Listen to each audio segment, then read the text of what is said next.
បាទសួស្តីបងប្អូនជាកសិករនឹងមកជាទីស្រឡាញ់ដែលត្រូវការប្រភេទហុយមិចយកទៅបាញ់បំពន់លើដំណាំគ្រប់ប្រភេទមិនថាបន្លែឬក៏ដំណាំឈើហូបផ្លែបងប្អូនអាចជ្រើសរើសយកប្រភេទហុយមិច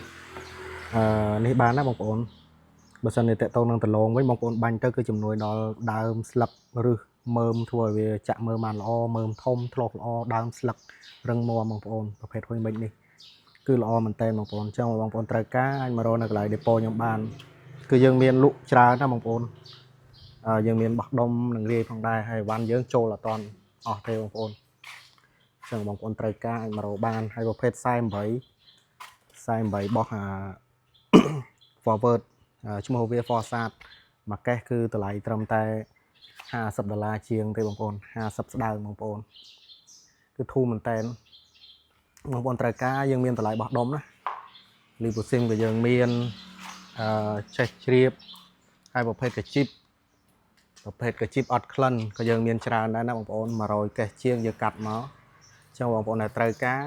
អាចយកទៅប្រើប្រាស់ឬក៏យកលក់បន្តអីអាចទៅខ្ញុំបាន